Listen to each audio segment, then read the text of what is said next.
Poll: should Royal Navy police UK waters under no-deal Brexit?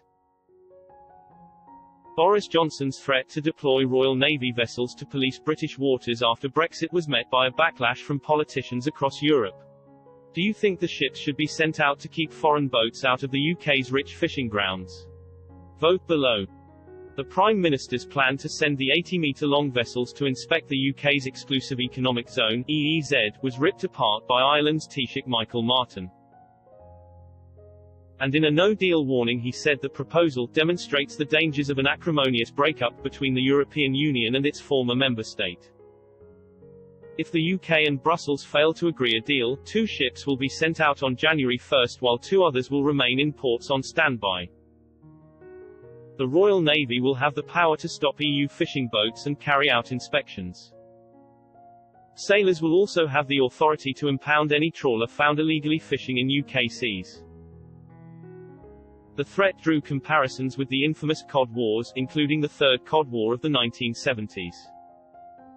The series of disputes between Britain and Iceland over the rights to fish in the North Atlantic laid bare how seriously nations took their fishing rights.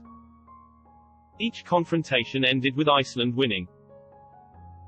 The Third War began after Iceland further extended its fishing limits to 200 nautical miles from its coast. The UK government refused to recognise the extra slice of the exclusion zone. Mr. Martin hit out at Britain's plan to deploy the Navy to enforce fishing rules and protect the UK's right of sovereignty over its waters. He insisted that Britain needs Europe, and Europe needs Britain, with just a fortnight to go until the Brexit transition period ends on December 31.